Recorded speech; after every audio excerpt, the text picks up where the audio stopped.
Hey, everybody, welcome into today's podcast. Coming up on today's show, we want to tell you a couple of things that are going on in the country right now that's going to definitely interest all of you, I'm sure. We're going to talk a little bit about the gasoline problems, the price hikes, everything that's going down, the reasons why that's happening, what maybe you can do to help save yourself a little gas, how long it might last. We don't know. We're going to speculate on that. Going to talk a little bit about that. We're going to talk about the non-gas saving United States Postal Service truck. We got a little update on that thing, what's actually going to be happening with it, and what's not going to be happening with it. We have that. We've got Stellantis with a huge commitment here to the future. That's going to start relatively quickly. We've got a little bit more information on a guy named Elon Musk and a recent tweet that he put out there about gasoline. What? All that coming up on today's podcast right after this.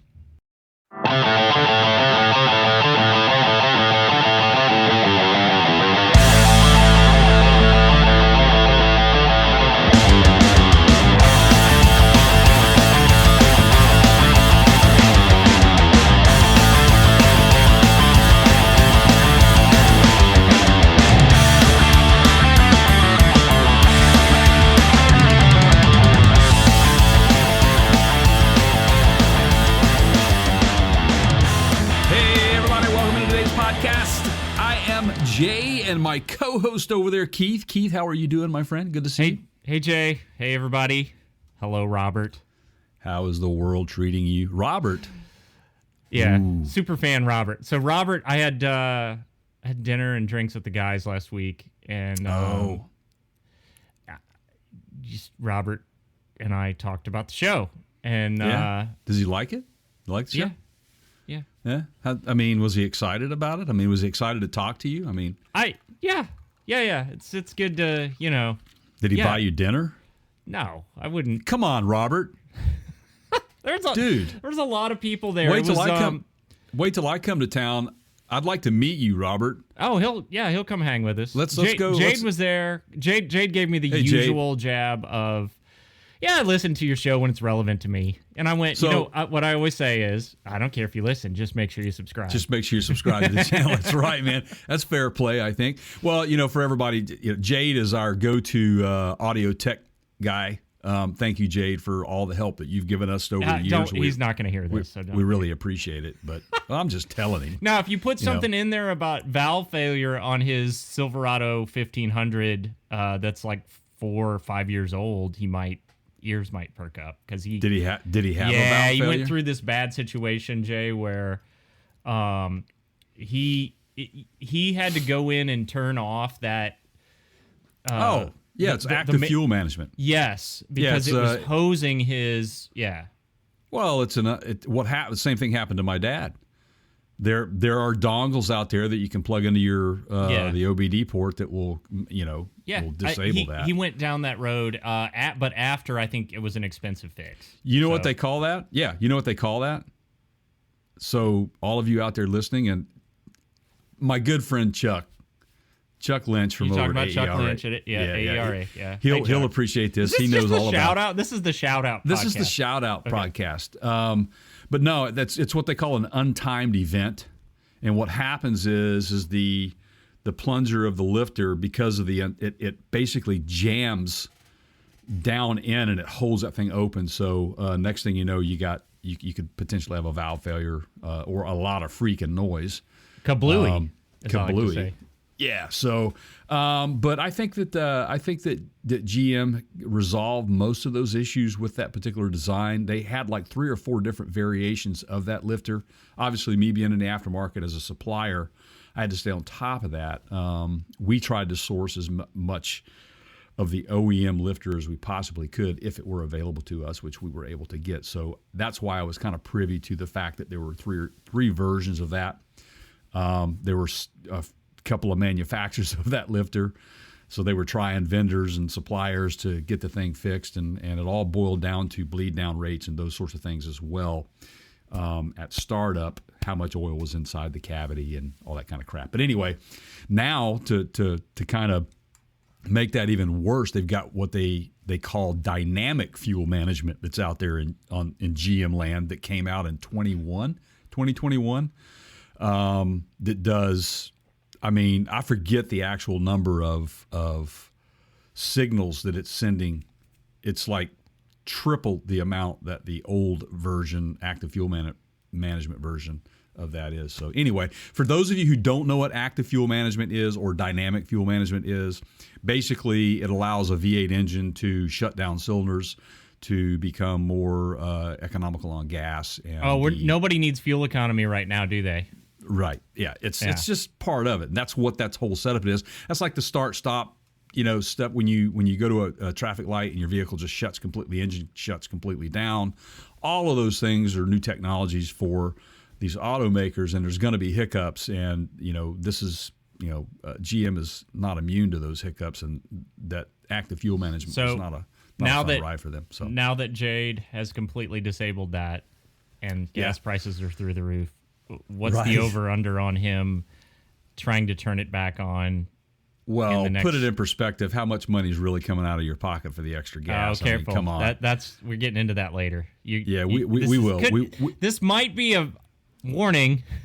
Yeah. Today could get a little controversial. Yes, and which, by the way, I didn't mention in the intro that Keith is going to hop on board with. We got a little mailbag segment coming along, and we'll get into that shortly. But we've got some fun stories happening. The world is changing before our eyes. We're living in very interesting times right now. Obviously, and let's go ahead and just get right into it.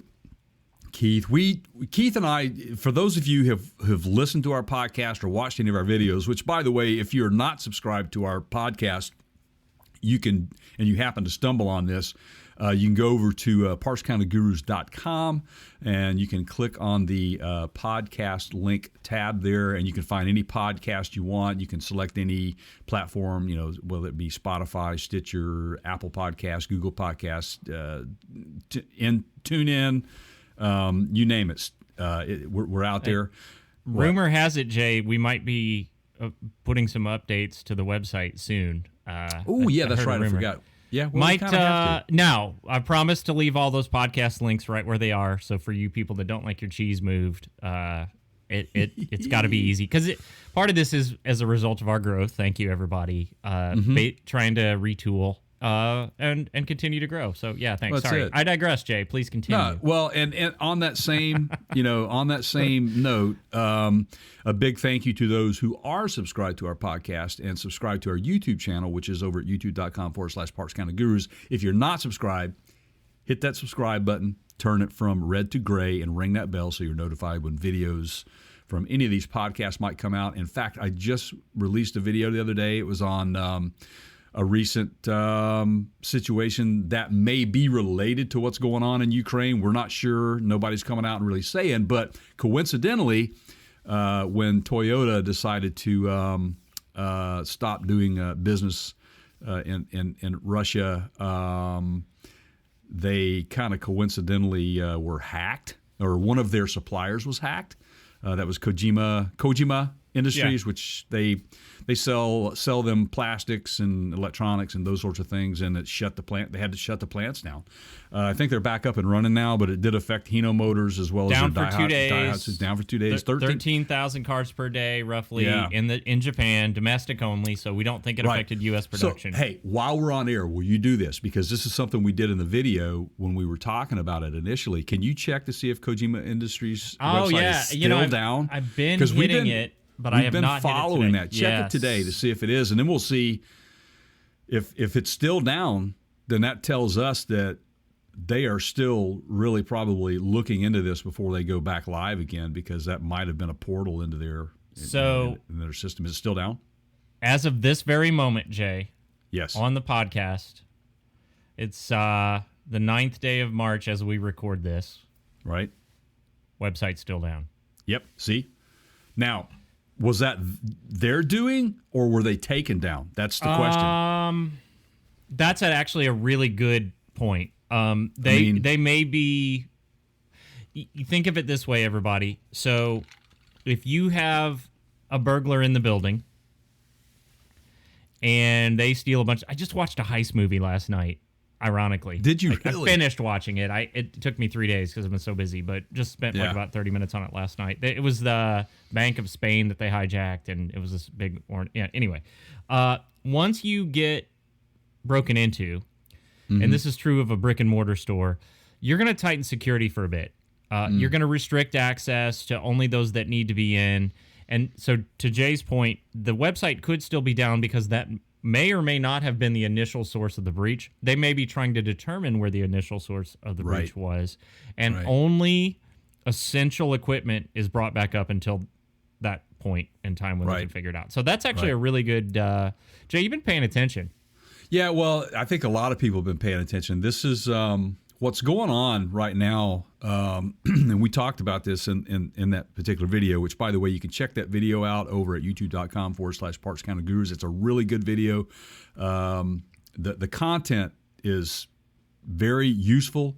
Keith has an in-depth knowledge in the information technology industry, so there's a lot of good tips in there. We talk about passwords and how important it is to change those frequently and that sort of stuff. So make sure you go over there and hit that, and please subscribe while you're there. And thank you if you are subscribed. But right now, the things that we are dealing with, we don't know what's going to come at us, really, to be quite frank.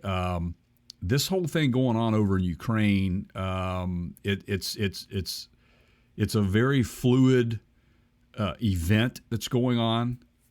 There's some predictability based on, and again, let me. I didn't get to say this, is that we are not a political show. We don't want to be a political show. What we like to do is talk to our audience about what's going on in the world.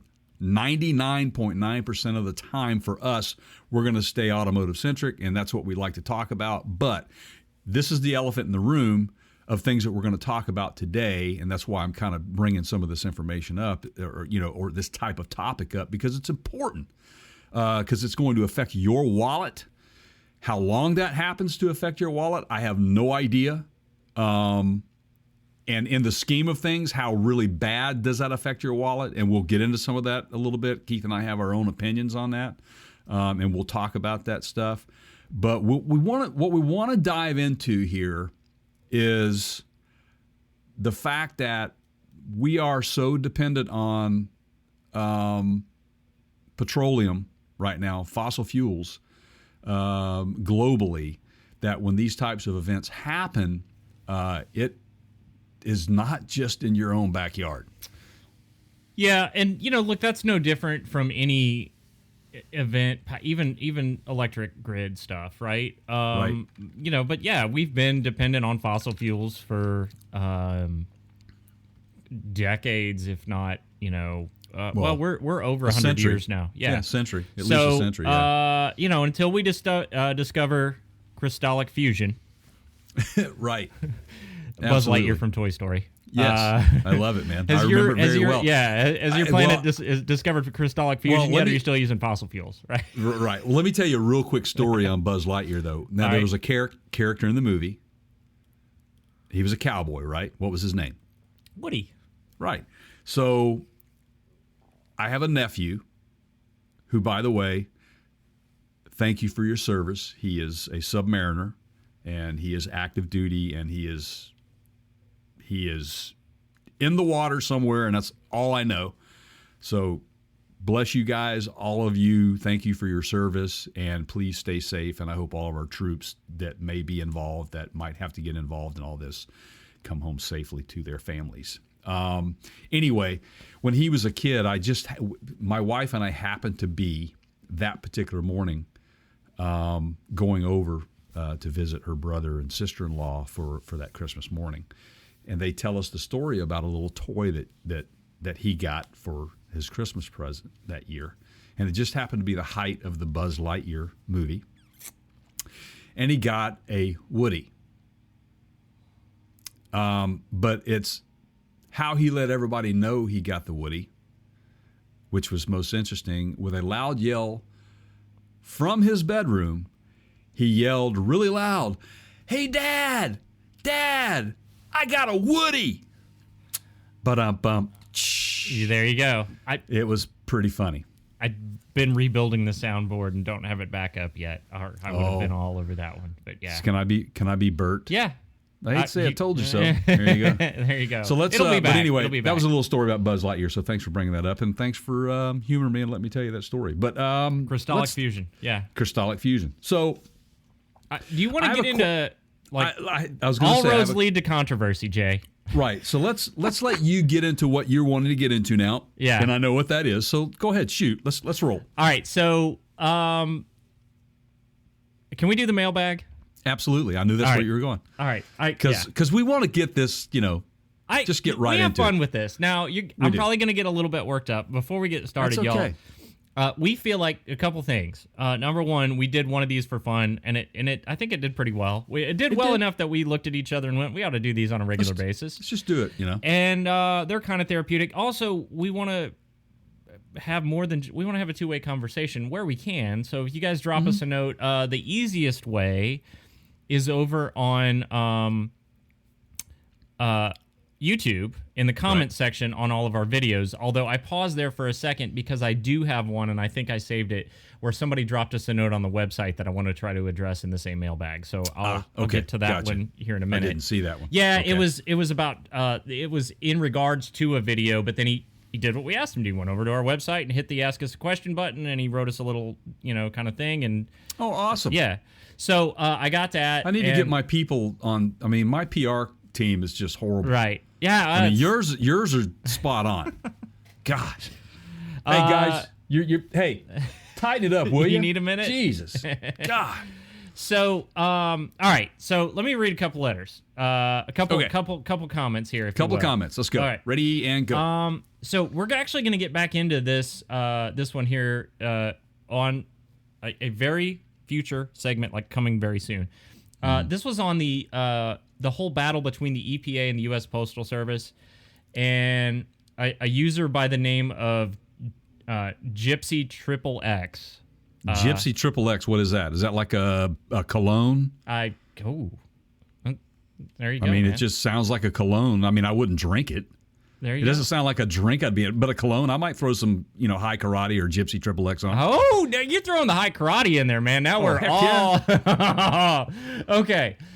He says, now some of this it's hard to interpret like inflection, but he said, "Did you seriously say no one has ever heard of Oshkosh, an automotive builder? Do your homework, son." Okay. Well, wait a minute, son. Well, you explained to me that means like he's from the deep south, and that's could be. Yeah. Could be. Okay, so first of all, yes, I seriously said I've not heard of Oshkosh. I'm going to double down on that because I think most people haven't. And technically, dude, they are not an automotive builder. They are a military defense contractor. That's right. And we are not privy to their information. So maybe you, Triple X, Gypsy, whatever you are, maybe you work for the Defense Department? So maybe you have worked in conjunction with these guys. Maybe that's how you know of them. I don't know. For the record, they're not making their own engines.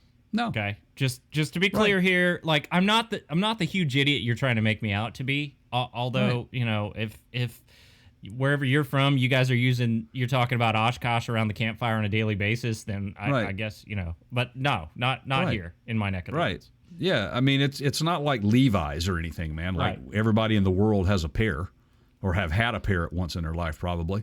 Now, look, there's things you're going to be able to stump me on that I don't know, but this one is not as common. So now, I will tell you this, that in exactly. So, for example, in the cataloging world or in the automotive industry, period, like the Grumman LOV, that goes under like the LOV, man.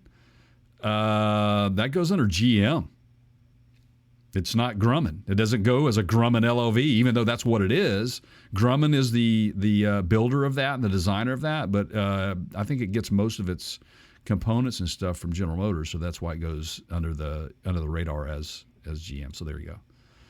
Okay, so moving on. Daily Tinker says this is from our Camping World stock video where we talked about Marcos. Daily Tinker? Yeah. I like that because I'm a tinkerer. I mean, I'm going to assume. Daily Tinker. So it could be like taking a tink every day. I don't know. It's tinker. Not like I like the tinker. Yeah. Daily I like Tinker. the tinker. This is his daily tinker. I like to tinker with this. I'm going to tear this apart. And, it is. I like it. Either that or someone is a fairy. Yeah, man, whatever you're into, we don't judge on this program. No. I'd like to, re-comment to tell us what the tinker aspect of it is. It's memorable for sure. We're talking about it. Yeah, tinker. So Marcus Lemonis buying a bunch of his own company stock, and we pointed to that and said something's coming. And he just mentioned it, and this is a good point, and this is something that has been done in the past. I may or may not have friends and family that work for FEMA. Can neither confirm nor deny, but he says also FEMA is buying up brand new campers from dealers. That happens from time to time, and they use them for various things. But yeah, right. So good to point that out. Yeah, appreciate Jay, that, did man. Did you know that, Jay? Did you know they did that? I knew that they were buying like those trailers, but not necessarily campers. Trailer, camper. Well, but there's a difference. It's those portable trailers.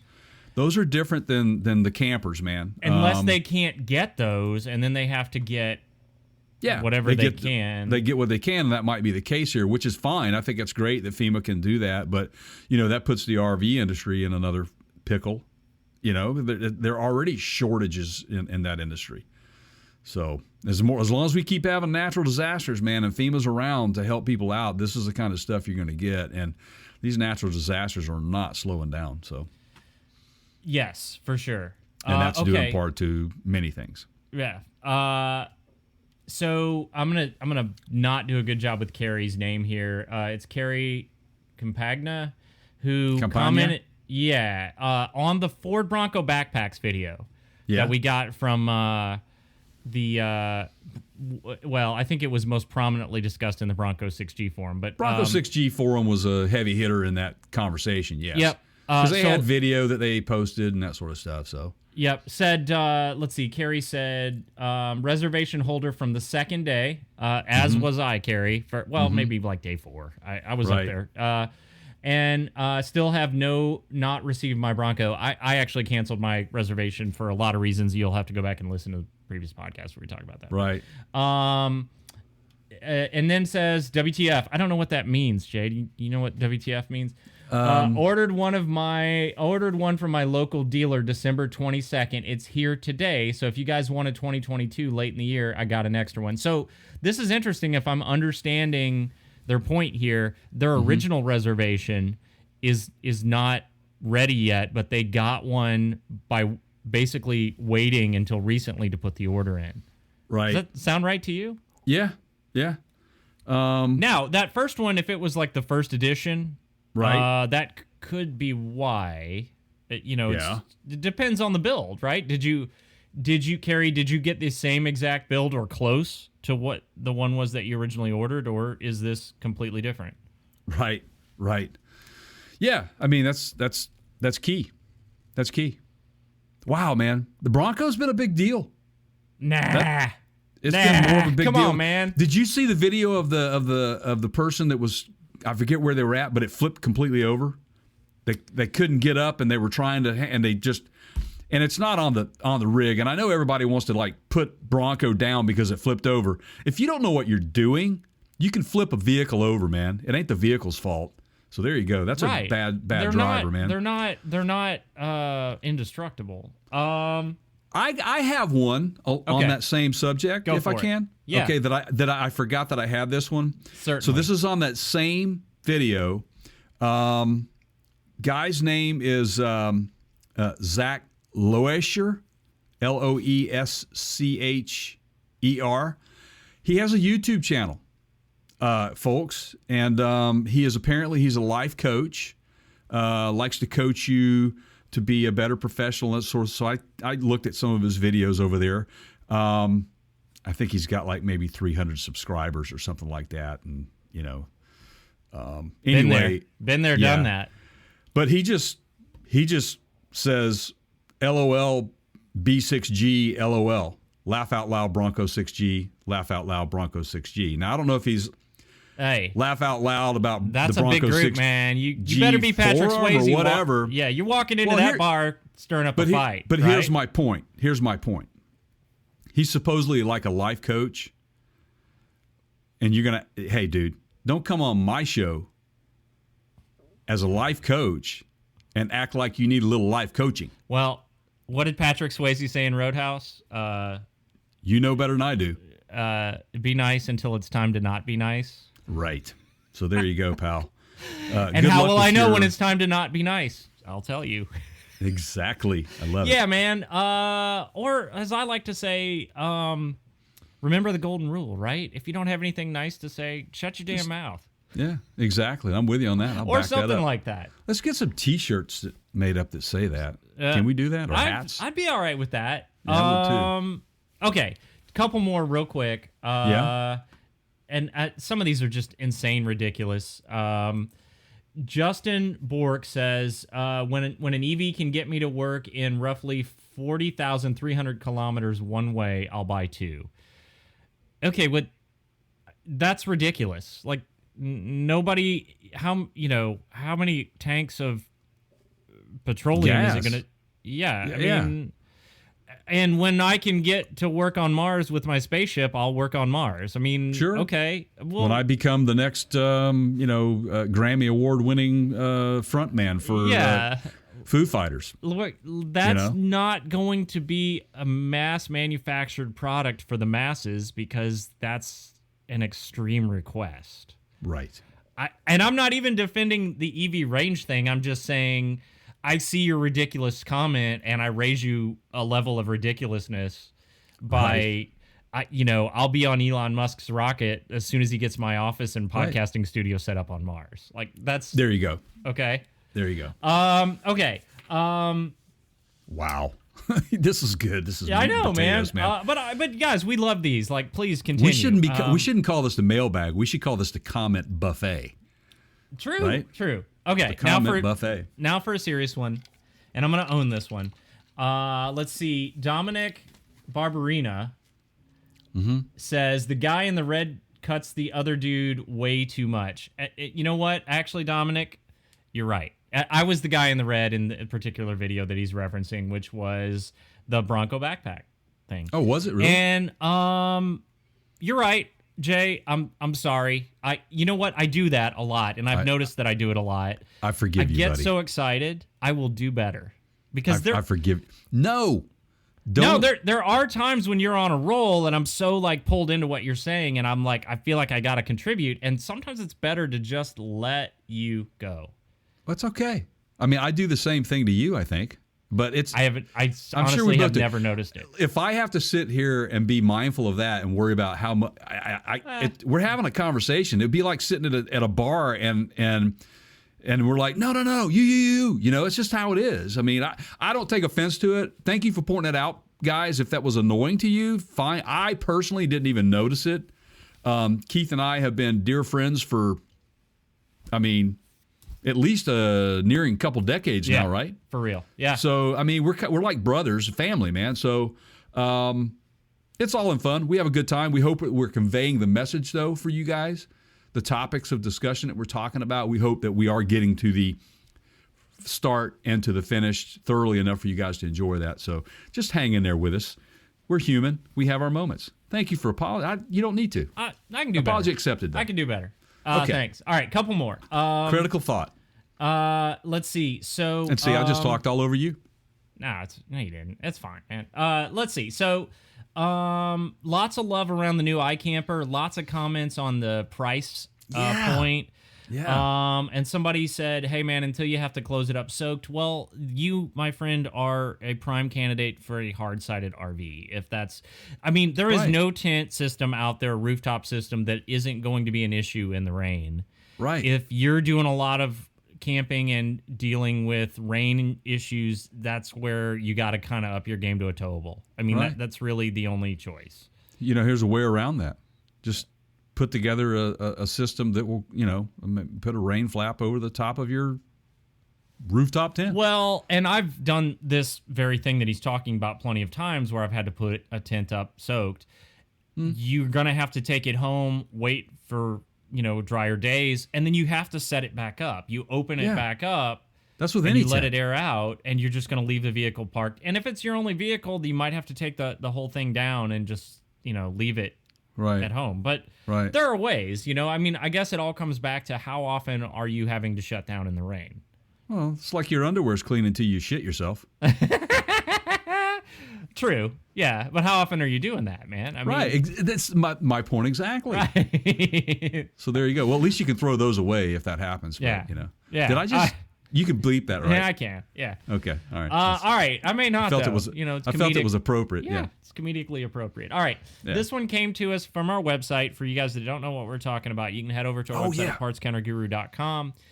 There is an Ask Us a Question tab. It's near in the middle, top third-ish of the website. And you can literally just drop us a note. And Jay and I see it. And so Tim V, like Victor, I'm not going to say his last name because he may not want me to. Left us a question, and Tim, I just thought, hey, I'm going to give you a little airtime here because this is a question that some other folks might have on that same video. Mm-hmm. So the shocks, the Coney shocks video that I did on my for the motorhome Class A with the Ford F53 chassis, right? And talked about it was pretty easy replacement, why that mattered, why I did it, and all that. That's a good video. Thanks, man. He Tim basically wants to know. I'm just going to read his message here. What is the best shock replacement for my 2013 F53 chassis for body roll, Coney, FSD, or Bilstein, or something better? So, first of all, the 2013, it really hasn't changed that much from 13 to the one that I have, which is an 18. Mm-hmm. And I would say, in terms of those choices, this is not going to be a straight answer, Tim, but hopefully it'll be a good answer for you. Mm-hmm. None of those shocks are going to be the best way to directly address roll. The porpoising that you're talking about, the shocks will help a little bit, but they're more for potholes and rebound. Those chassis are very... it's commonly known that they do that porpoising, that body roll. There's some stuff that you can do to them, like sumo springs, that it's expensive. But if you're going to keep it, if you're going to use it for a while, I would look down the direction of the sumo springs to deal with that, not shocks. The shocks will help a little bit, but I don't think you're going to be happy with the results. That said, right now, if you are looking to replace the shocks, you're going to have to just go with whatever you can get your hands on. The Coneys have been out of stock for a couple months. The Bilsteins, in some cases, are no better. Sometimes it's just finding one with, a dealer or supplier with them in stock. They're very comparable. I went with the Coneys. I would have gone with the Bilsteins. I think if you get the right model, you're going to have very similar results. Honestly, the reason that I went with the Coneys over the Bilsteins is kind of the reputation I had with the people that I bought them from, and they dealt more in the Coneys. Yeah. Which is a place up in Kent, Jay, near you. Mm-hmm. But anyway, that hopefully, Tim, answers your question. Wow, that video has really, really gotten a lot of views. I'm going to suggest it to anybody who has a motorhome, just for the heck of it. Just go check it out anyway, because you may learn something. If you don't already know, that's over at youtube.com/PartsCounterGurus. Make sure you subscribe for more videos like that. We got a lot in the can right now coming out, so just hang in there with us, folks. We got some interesting install video coming up. I think, Keith, you have an install video of some sort, something that you guys. You got some. So there's some stuff. Yeah, there's a lot in the can. Yeah. Right. So is that a wrap on the mailbag? Yes. Thank you, everybody, for your comments. Please continue to leave them over on our YouTube channel. Of course, if you're watching this video, you're already on it. Just drop us a note. Tell us what you'd like to see. Tell us what you think. We appreciate them. We read as much of them as we can, and we respond to as many of them as we can. We always like to hear from you guys, and it honestly gives us ideas for future content. So, again, thanks, everybody.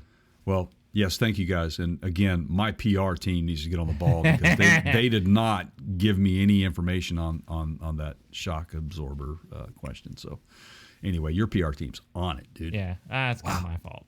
That's where we go. It's my day to fall on the grenade. All right, where to next, Jay?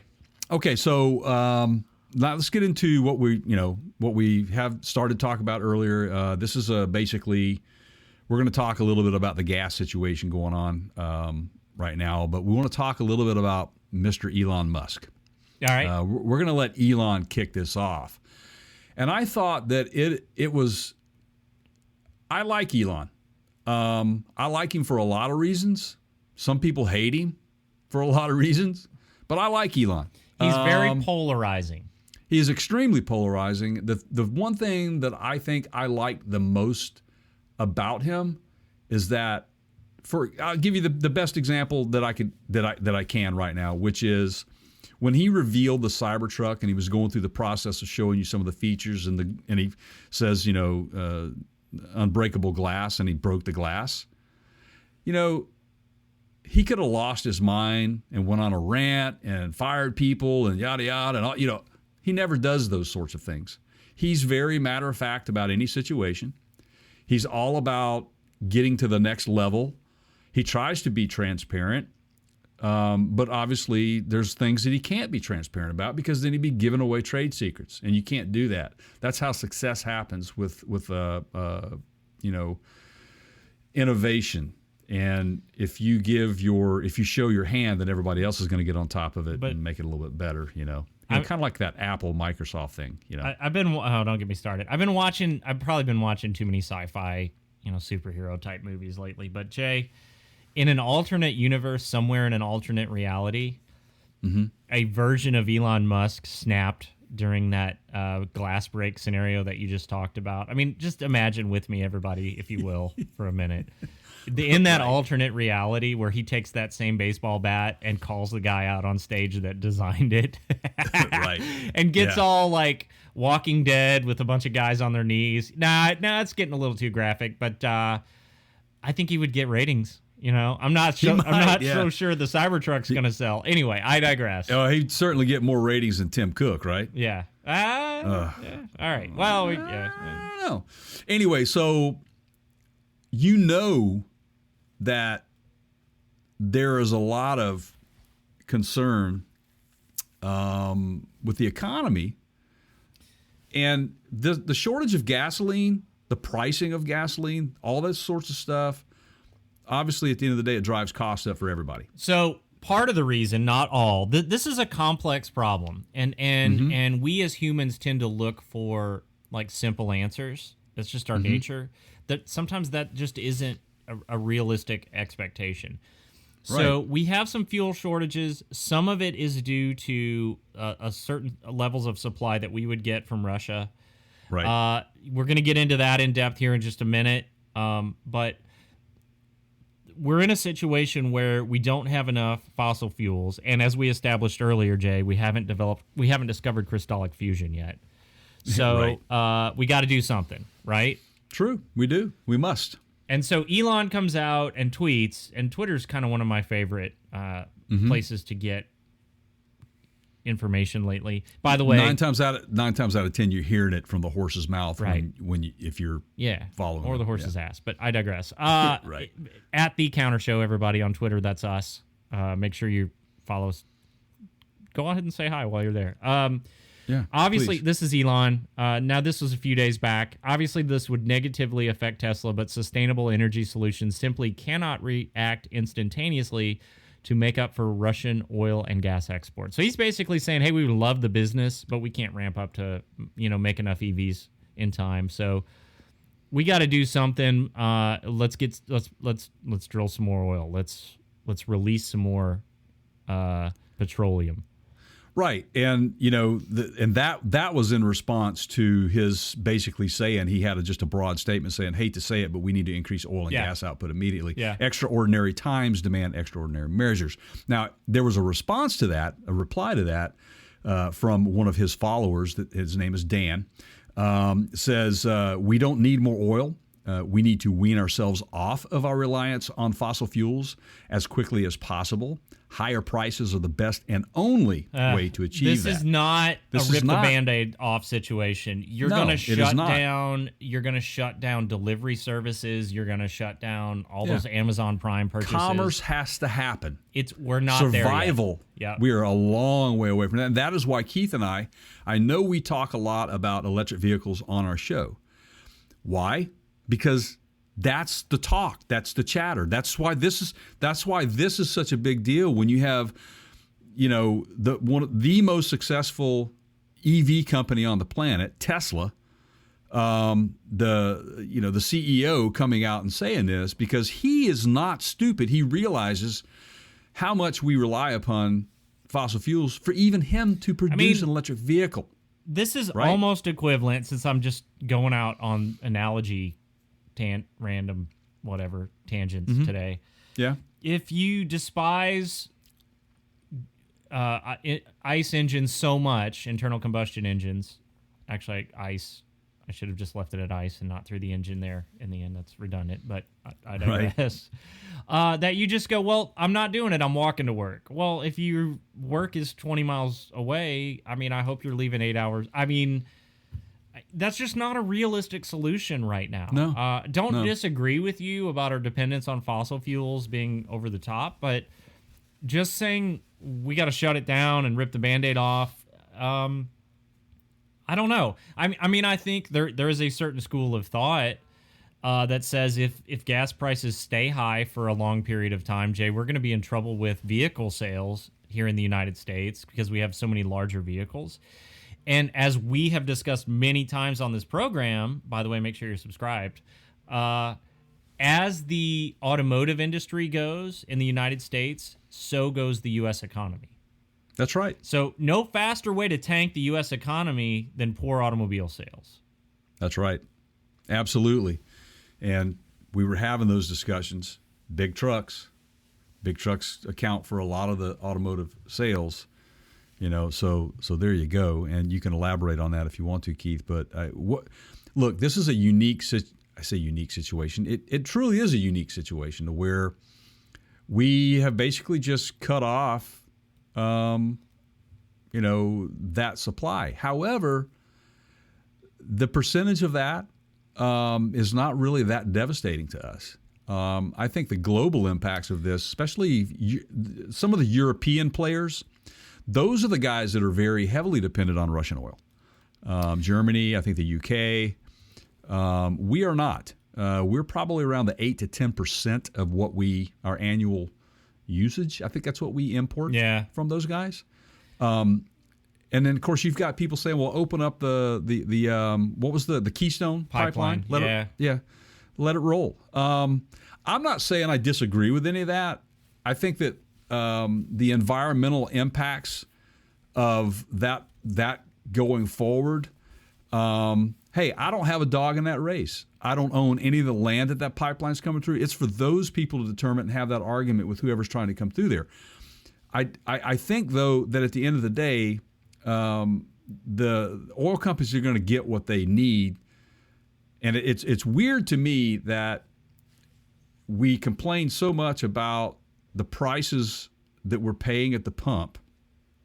And Keith and I were talking about this. If you look at it in the scheme of things, so over the summer, I think I was paying here, up in the Pacific Northwest, man, our gas prices are high anyway. Not nearly as high. We're not nearly as high as California. Drove my 80-gallon, 8 miles to the gallon Class A motorhome through that area last summer. And you have to, and you have to understand why California gas prices are so high. They're running specific types of blends. Depending on the time of year, their taxation is crazy. A lot of it's fuel tax, yeah. Absolutely. And so that's why gasoline prices are so high there. Some of that applies here to the Pacific Northwest. But I was probably paying back in the summer last year, $2.45, $2.50 a gallon. So, and right now it's double that. Yeah. I have a 11-gallon tank on one, and I have a 15-gallon tank on another. Yeah. You do the math on that. Yeah. So I want to let's do the math on that. Let's talk this about may be that. one of those rare times, Jay, where we just have a little bit of a longer video that ends up out on YouTube because I feel like this is all related, and so we're just going to connect the dots here for everybody. Now, look, I understand this is a hot issue, and it's going to get a little bit controversial here, and that's. But I think it's worth the conversation, as Jay, you pointed out yesterday, I guess it was, in our kind of side conversation. So I sat down at dinner with my wife last night at the table, and I just said, like, let's just use my wife's car as an example. She drives more than I do on any given week. So she's got a crossover. It's got about a 17-gallon tank. And I said, well, what did it cost you to fill up today? She said it was about $60, and she said that's the highest it's ever been. And I went, all right. So if gas was here in the Middle Tennessee, in the neighborhood of $3.50 to $3.75 a gallon about a month and a half ago, and it's now over $4 a gallon. It's like well over $4 a gallon. Okay. So that's about $12 more per fill up in your 17-gallon tank. If you're talking about 75 cents, I want to be real clear on the math here. If you're talking about another 75-ish cents per gallon of gas from what you're used to paying, and you've got, in my wife's case, a 17-gallon tank, that's about $12 more per fill up. Okay? Yeah. So case in point, that's going to be, if you fill up, let's just say 5 to 6 times a month, if that's like 1.25 times per week, okay, 6 times a month. That's somewhere between $75 and $100 more a month, right? Again, depending on number of fill-ups you do and how much you drive and all that. But I'm just taking her as an average use case, right? She drives 20 miles one way to work, so 40-mile round trip, groceries, kids, typical week, right? We all, kind of a normal family life. Sure. Who is that strapped that $100 more a month is going to break you to the point that you're having to cut somewhere else? Now, I know there are some of you out there that's true for. Paycheck to paycheck, single moms, single dads, two children. But this is made to be way more people than I think it actually is. Like, I could cut something else out in my life that I have in abundance to make up for it, and it's not going to really. And I'm not saying I'm okay with high gas prices. I'm saying that I think we're getting whipped into a frenzy over something that is not near as serious as we're being told it is. Keith, you and I talk about this all the time, peer pressure, right? Yeah.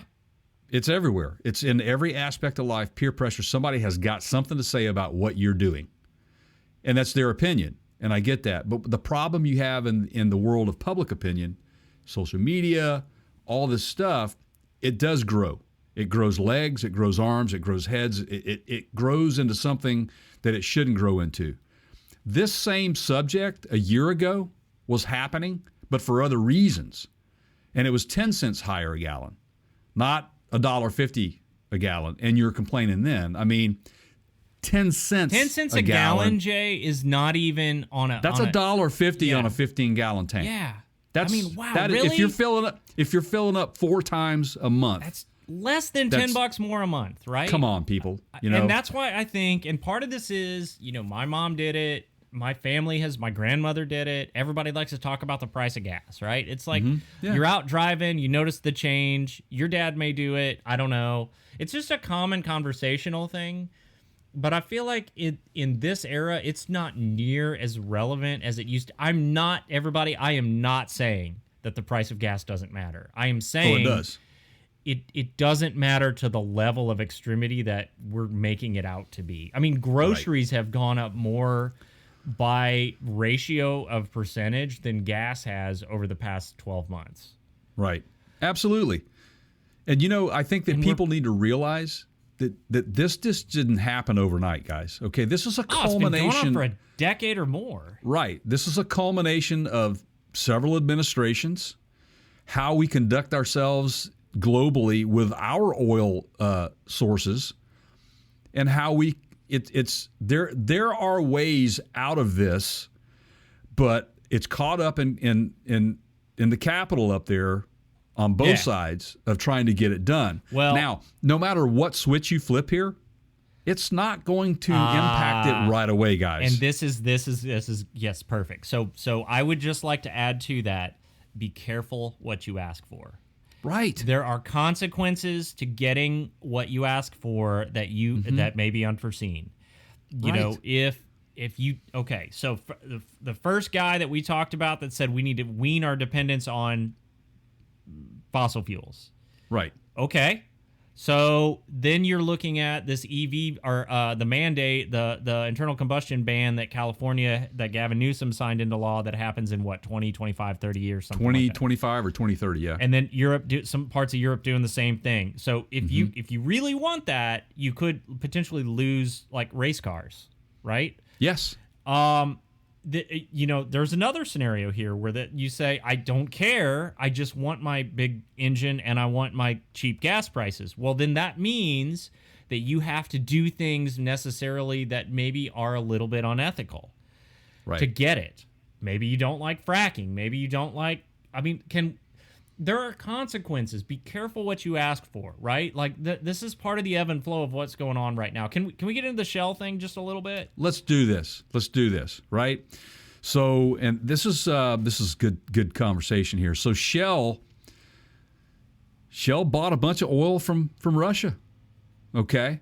They did it. They said they bought I got the numbers. Would you like to know how much? It's 100,000 metric tons. You already knew. What am I here for, Jay? Right. Hey, nobody does their homework. Like that guy over there. I'm telling you guys, there's a reason the word gurus is in our. Yeah. Okay. Please continue. I'm telling you, man. But there's basically it was reported as bought at a record discount is what they said. Now, Shell is doing their due diligence as a supplier of the stuff to get it in their hands so that you, at the pump, this conversation we're having, complaining about this. This whole, I want cheap gas, like they're literally trying to keep it price competitive. They're trying to give you cheap gas. Well, the problem that spawns is you're basically buying from Russia, okay? They got a lot of flack over this, man. And they basically said that they got into some intense talks with governments, and they continued to follow the guidance of those governments around this issue of security of the supply, and they were very aware that they were going to have to navigate through this whole dilemma very, very carefully, with care, very, very careful. They didn't decide to do this easily. They just happened to do it. Well, 24 hours later, they made an announcement. Shell will stop buying Russian crude oil and gas over Ukraine invasion. So that was because of the peer pressure from the rest of the world. As the automotive industry, we've discussed many times, especially in the automotive industry, peer pressure is a major factor. Now, in between those two, though, there was at some point I read, as I smacked the mic here, that they were going to donate the proceeds to Ukraine. Ukraine, yes. To try help in the aid. That was their first attempt to soothe everybody, right? Right. Okay. But they basically came out and they said that they apologized for doing this, for buying the Russian crude oil, and they withdrew completely from any involvement in Russian hydrocarbons over the invasion of Ukraine. They are acutely aware that their decision to purchase a cargo of Russian crude was not the right one, and they are very sorry for that. And that came right from Shell Chief CEO Ben Van Beurden. They bought, they said they bought the cargo of Russian crude oil from Swiss trader Trafigura in S&P Global Platts window loading from Baltic ports at a record low of dated Brent minus $28.50 a barrel. That is super freaking low. Because it's up to 100, over 100 right now? So can you blame them? I mean, that's a deal of a lifetime, right? And I understand the outrage. Again, be careful what you ask for. Let me throw an angle at you, everyone, that I'm speculating here. but I'm pretty confident in what I'm about to say, that I feel like there's a lot of truth to it. So this can be an example of what happens when you lose focus on who the actual customers are. And that's open for debate, okay? And I've said this many times. We just got back from Disney World, Jay, as you know. Disney World? Yeah. And it's their 50th anniversary. They're, tagging it as the world's most magical anniversary, 50th celebration, whatever. Anyway, we were there pre-pandemic in 2020, and there has been a change in leadership, the tale of two Bobs, if you will. Former CEO Bob Iger, who retired, and current CEO Bob Chapek. Now, the latter, Bob Chapek, has a little bit of a reputation for being a penny pincher. And I'm not sure if this was him. I don't know where the decisions are made, but I can tell you that there was a noticeable decline in quality of merchandise, of food. They're doing things like packing the park full to the point that you literally, at one point, half the rides in one of the parks were broken on one day. It was 3 to 4 hours of lines. These are decisions to basically maximize profit. Okay. Now, right. How does this tie into what Shell did? Because you focus on the shareholders and good earnings reports, and those become your primary customers. That's right. Not the consumers of your goods. Correct. Okay. And I feel like that's the danger in this logic. And Apple's doing something similar. This is not an Apple segment. Maybe we get into that in a little bit, but there's something very similar going on with Apple. And we've lost focus in terms of the consumers of our product being the primary customer. And maybe that needs to happen. I don't know. It bothers me. It bothers me that companies start treating me like I'm basically just a piece of meat, right? Like I'm just somebody to consume their product, that I don't matter. They don't care about my experience with their product. Yeah. I mean, I get it. You look at that, and then on the other hand, you look at like some of the other bigger players. The protest against Russia. The bigger players, like for example, Amazon Prime is cutting ties with Russia. Yeah. So no more Prime Video. I don't know if they'll be conducting deliveries or not. I would hope that they would use their in Russia, Amazon Deliver You. Sorry. Right, but good one. You need your sound effects, man. Those sound they'll be effects are back great soon, for stuff everybody. like this. But McDonald's basically saying we're gonna shut them down. They had over 800 locations in Russia. Yeah. But in the meantime, what they're doing is they're paying the employees. They're not selling the product, but they're going to make sure that the employees are taken care of. And I think Starbucks has just recently announced they're doing the same thing. It's going to get messy, man, because not everybody that lives in that country wants to fight. Not everybody that lives in that country agrees with the decisions that are being made. No. But if you are trying to peacefully resolve this without loss of life, you minimize loss of life by sanctions. That's just one way, right? And that's the way it works. Yeah. Right. It's a business. A business is a business, period. The globe, running the world, is a business. When somebody be acting fool, as we like to say, you get a smack upside the head, man. And this is turning the screws pretty tight on Putin for this unfathomable event that is occurring right now. It's hard for me to even. I don't want to get politically involved with this, but I do have an opinion as a human being. We're understanding that, and this is. I don't have firsthand information, but I'm getting this from the best information sources that I can. That unfortunately, children are dying, civilians are being targeted, and this is not a good thing. So whatever we can do to redirect that into other things and or put a stop to it, this is how we have to achieve it. And I think this is the way. Now, back to the gas prices. I will say this. I'm going to come right out and say this to everybody, all of our listeners. You can hate me for saying it. It is my opinion. We welcome your comments.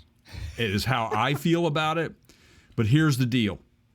If I have to pay $1 or $2 more per gallon because it's impacting Ukraine in a positive way and helping them get through this particular situation, then I've done my part. I'm not going to complain about it because I have a bed to lay on at night and I don't hear bombs dropping outside my window every night. So you guys need to put that in perspective. Those of you that are not looking at the bigger picture here, you're not alone at the pump. We're all in this together. You're not alone at the pump. Yes, you have a right to complain about the high prices, but again, perspective, guys. Perspective is a key here, I think. And we are in a very unique time and situation right now. And just go ahead and go back to your history books and look at what some of the folks did through World War I and World War II, the sacrifices that were made to bring peace to the world. That's what we're trying to do here, guys.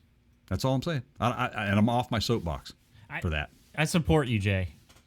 And if you support Jay with me, guys, make sure you hit the subscribe button over on YouTube. Yep. Ring the bell, be notified. There you go. While we're on the topic of conflict, let's maybe hit one more that's also an environmental situation while my dog gets worked up over probably somebody crossing the street the wrong way. Yeah. Lucky dog. All right, so I'm just going to come right out and say this. The Postal Service just basically went and told the EPA to fuck off. Right? I mean, pretty much, told them to go right, get on your horse and fuck right off to fuck off mountain. Yep, that's it, man. Exactly. And we covered. Do you still have that meme? It'll come out. You know. I have that meme. If you want me to send that to you. Okay. Yes, you know the one, right? Yeah. Yes, I do. So I love it. I use it. We covered on this program. A little while back, I want to say like a month ago. Yeah. In fact, we read some comments from our viewers and our fans about Oshkosh, but basically it was the new mail trucks. Okay. Right. And there was a stink over these new ones, which were developed by a military defense contractor that everybody's heard of. That they're only going to get it's not even 10 miles to the gallon. It's like half a mile to the gallon better than the ones that came out 40 years ago. Right. And the EPA stepped in and said, you guys got to do better. Let's look at some electric trucks. Let's look at and basically the Postal Service came right back and said, nah, no thanks. So we're going to be comfortable with this whole 8 mile to the gallon mail truck thing for the next 40 years, I guess. Right. Yeah, they are. Well, here's the thing. The U.S. Postal Service has been really kicked to the curb for the last 2 decades, in my opinion. They've had to endure price hikes with the stamps going up. They went up several times over the last couple decades. They're now a whopping 2 cents for a stamp or something like that? It's 50. Is it 50? Yeah, see, I don't mail it's gone anymore. up a penny a year for the past, Right, exactly. It's not awful, but it is what it is. But, these guys, I encourage you, if you know someone that works for the Postal Service, see if you can go get a tour and go take a look at some of these junk vehicles that they've been having to drive for the last 40 years. They deserve a new vehicle. They deserve a safer vehicle with modern equipment on it. These new gasoline engine vehicles that do not get great gas mileage don't get great gas mileage for a lot of reasons. It's going to be underpowered, in my opinion. But it has a lot of load to carry around. They do a lot of stop and go. They do some idling. However, I think that there's that push to make them turn it off. I don't know, but I can tell you right now that FedEx and UPS and all, they're not. They come up here and start delivering packages. They just sit there and run for 5 minutes until they get every package dropped off, and then get back and go. I think it depends on the driver, because some of them do turn them off. Some of them do. I wish they would turn them off. That there's there's areas where it's a no idle zones. Right.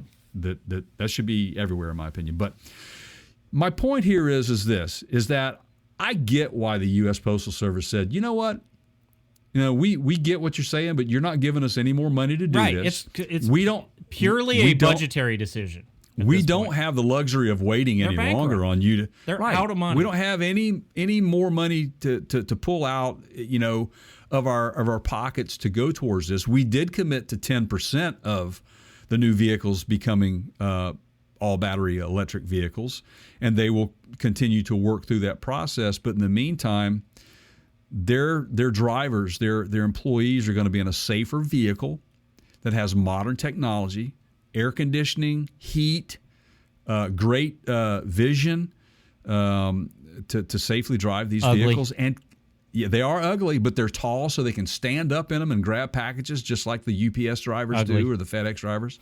They're butt ugly, man.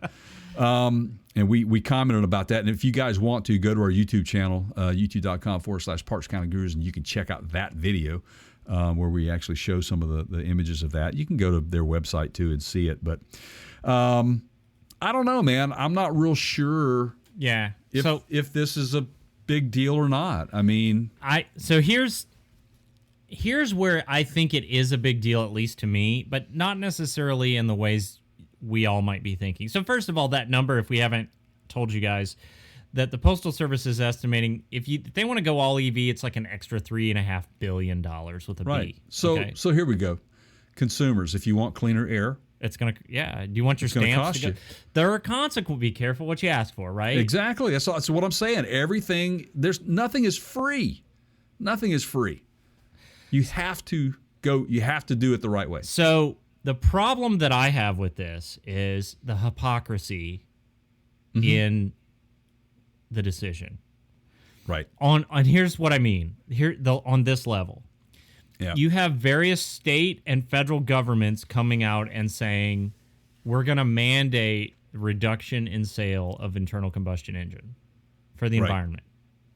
It's always, for the environment, right? Mm-hmm. But it's okay for us with 200,000 plus vehicles on the road every day to not follow those same rules. Us being the federal government. Right. Okay. So...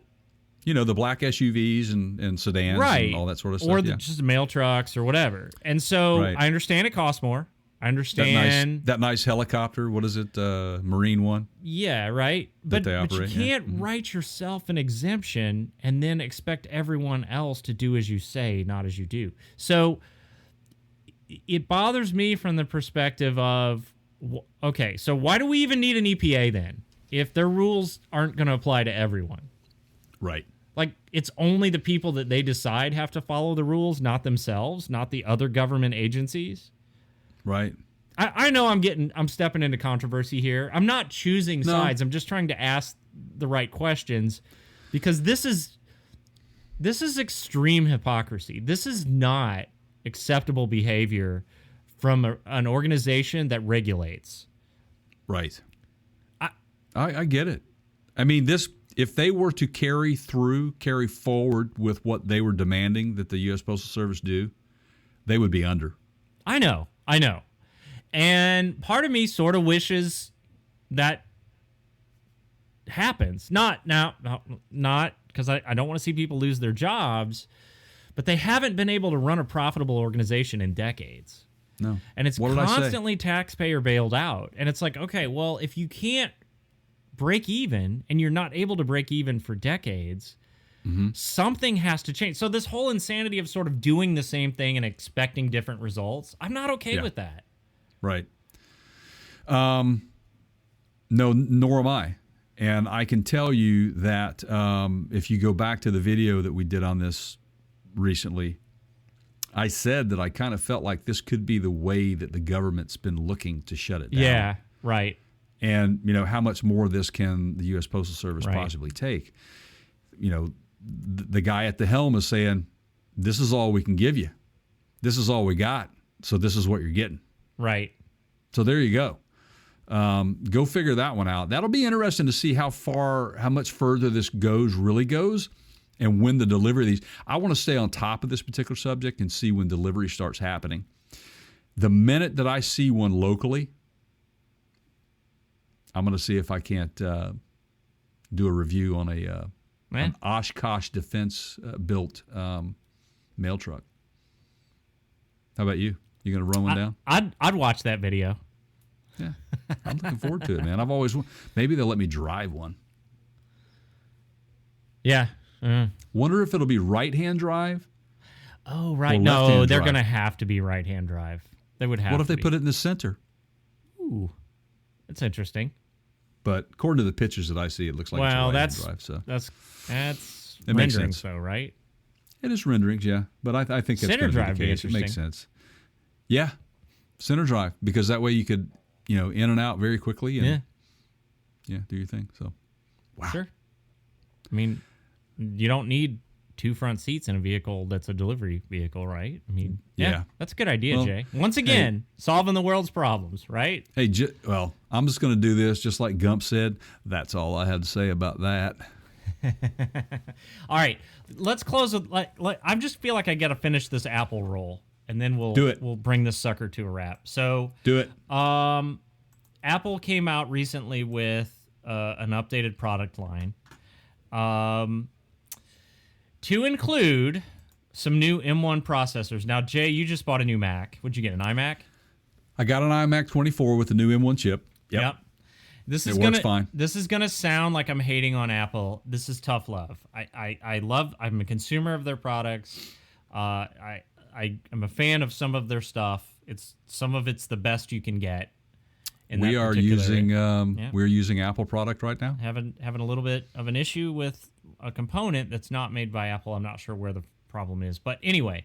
So I said something earlier, and I talked in the program. We talked a little bit about Disney, and Shell, and I said, Disney. Sometimes these large corporations lose sight of their version or their definition of who their customer is or who they're catering to. Sometimes is not the consumer of their goods or the people buying their products. Right. It's their shareholders. Right. And it's been very clear to me for the past handful of years that this is the direction Apple is going, that they've been going in, where they're monetizing everything, where it's paid subscription services for their iCloud product, for their music service, for their television service. They've got a credit card. They've got. Can I add one thing to that too? And sorry for breaking in on you here. That's good, man. But I would like to say this, is that unfortunately, if you own an Apple product, because the way that they are structured now with buying these subscriptions for certain things, you're not going to get the full advantage of that product if you're not buying those subscriptions and getting those services. It's I'm a telling vicious you that cycle. right now. Yes. It's a really vicious cycle, and I hate that because and the reason why I bring that up is because I'm going to say something here when we get a little deeper into this subject on an opinion on how I think what they should do with their product offering. But go ahead. Well, so to basically bring this to summation, because I want to hear what you have to say. Okay.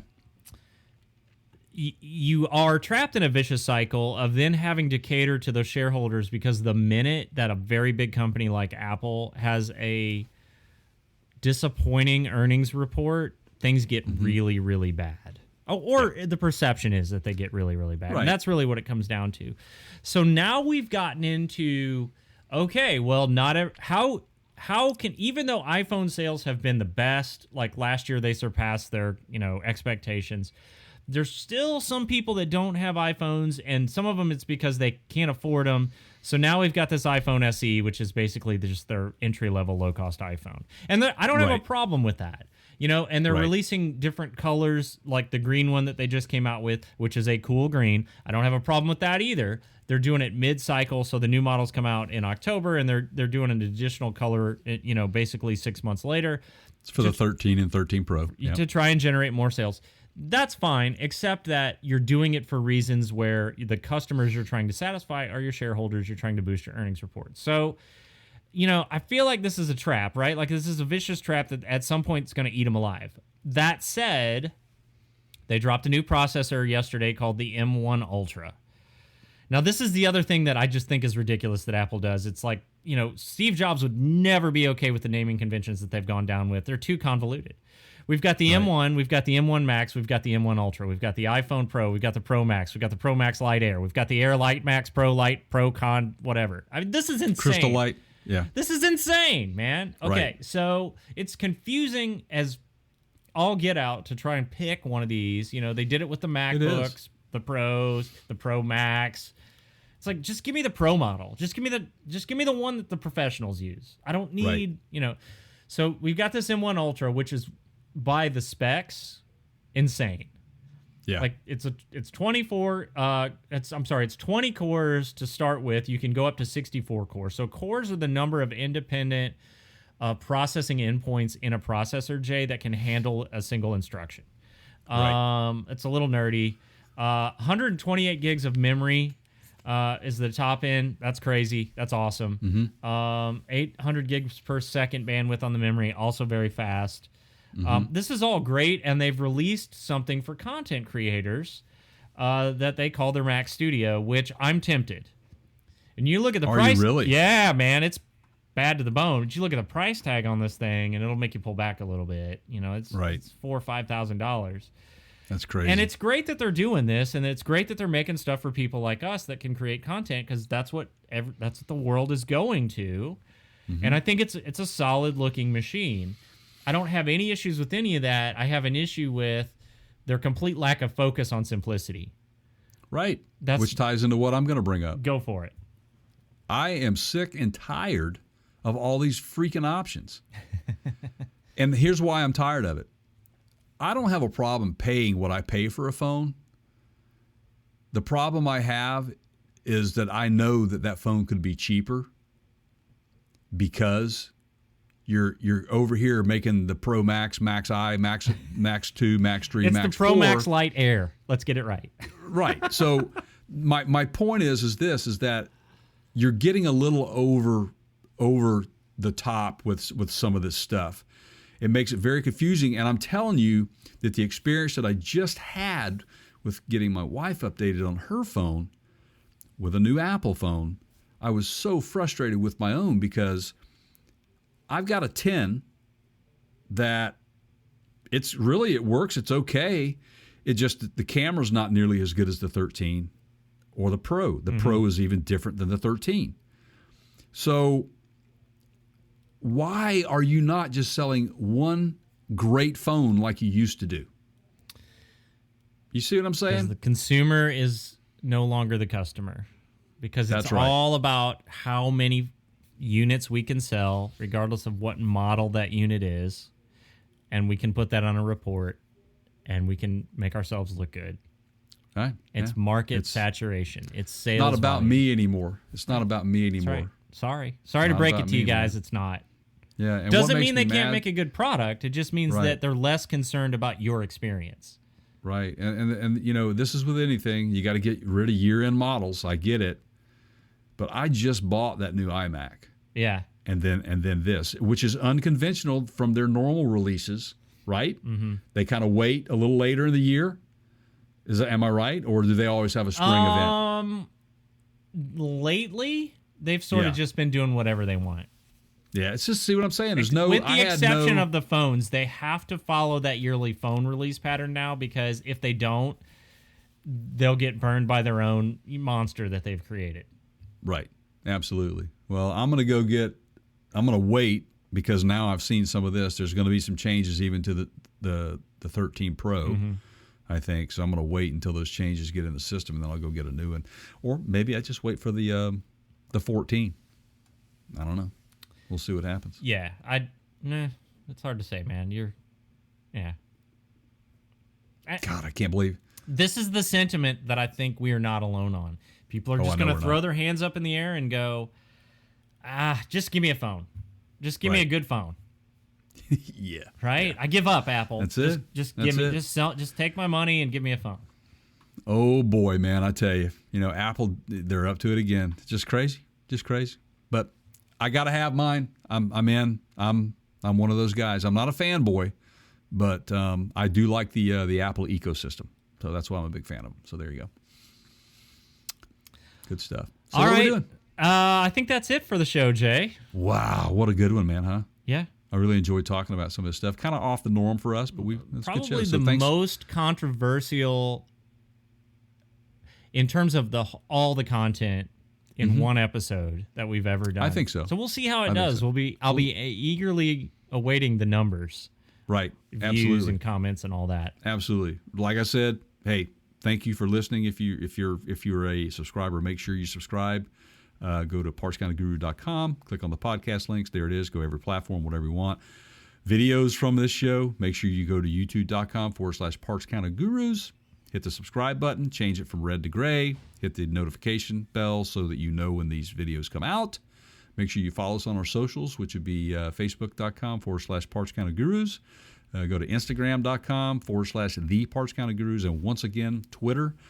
We are at The Counter Show, which is what you are listening to today. And thank you very much for that. Keith, take us out of here, my friend. All right, everybody. Thanks for watching and listening, as always. That is my friend. Gotta quit smacking the mic, man. That's my friend Jay over there. I'm the uncoordinated Keith.